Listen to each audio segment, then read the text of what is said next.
Magandang araw mga kaibigan. Bigyan natin ng reaction, opinion itong post ng Bilyonaryo News Channel. House Committee on Justice Chairperson and Batangas Representative Luis Tro said that Vice President Sara Duterte should, diba? Para kang inuutusan, should personally present evidence to rebut the impeachment complaints filed against her. Hindi daw pwedeng mga abogado eh. Dapat daw yung akusado. Ay, nako.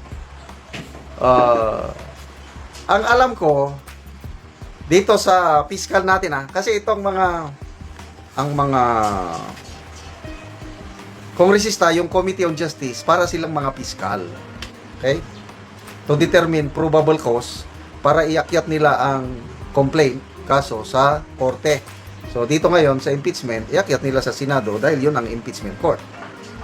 Maalala ko, si Tatay Digong natin, sinampahan siya ng kaso ni Franz Castro na grave threat. Tanong, ang mga piskalya ba sa, alam ko sa Quezon City yun sinampa, 2023 ba? 2024? 2023 ata.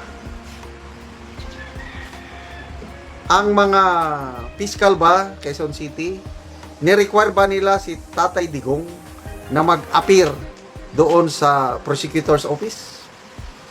Hindi. Mga abogado lang ni Tatay Digong ang humarap. And I believe sa lahat, kahit sa ang prosecutor's office, hindi nila nire-require, mas maganda kung mag-appear yung akusado. Kailang pwede na yung mga abogado na lang ang alam ko rin ito, yung abogado dapat mayroon din siyang anong tawag doon, parang pinirmahan na hindi naman authorization, power of attorney, ganun ba yun, na sinasabi ko kung ako yung akusado, itong Rodriguez Law Firm may abogado and they can represent me. Dapat may dala-dala ganun yung abogado para siya nang harap. So itong mga abogado ni VP Sara, ano naman sila? Nag-appear naman sila, entry of appearance na sila sa Committee on Justice. So hindi ko maintindihan itong abogado rin ito itong Luis Tro nito Hindi ko maintindihan bakit sinasabi niya na dapat personally mag-appear si VP Sara to present evidence na ang tingin ko hindi mo mapilit yung akusado kung ayaw niyang mag-appear. Basta importante, nandyan yung abogado.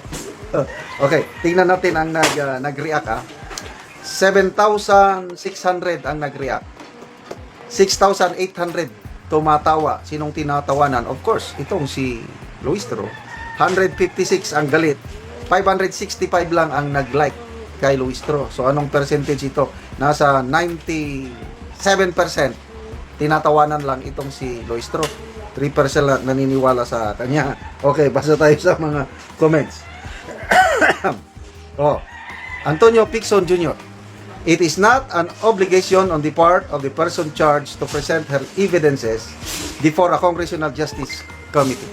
Documentary evidences must be presented by the Justice Committee to the person charged for her to accept or deny those charges, not the other way around. Baliktad nga.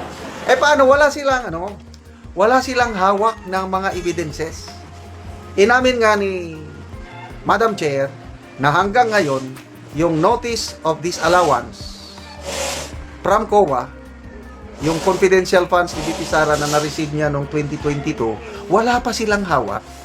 Magre-request pa sila sa COA. Ano ibig sabihin nila? Hihintayin nila si VP Sara na mag-present yung notice of disallowance? Ano kayo? Siniswerte? Who? You? Sino kayo? Ano ba ito? Sandy Marquez, the accuser should be the one to present evidence against the accused. On that basis, the prosecution should prove its case, not the defense. Enrique, the two members of Justice Committee should recuse themselves due to personal animosity towards BP, which constitute a conflict of interest. Yeah, itong si Luistro, may utang kay BP Sara, 8 million. Sino pa ba yung isa na may personal animosity? Ridon ba? Hindi ko alam. Lawyer ba talaga ito? Sabi ni Dimitri. Art Tolentino, is it the other way around? Does the accused need to present evidence? Generally, no. They're required, not required, but in practice, the accused may present evidence to defend themselves. Lawyer ba ito? So, dito natin makikita na fishing expedition sila dahil wala silang hawak. At the same time, propaganda. Gusto nila na mag-attend si BP Sara para mapahiya. Anong tingin nyo kay BP Sara? Hindi siya nag-iisip. Tingnan natin. March 25 ang hearing. May iiyak dyan. Dididmahin sila. Baka nga abogado lang ang mag-present o ano.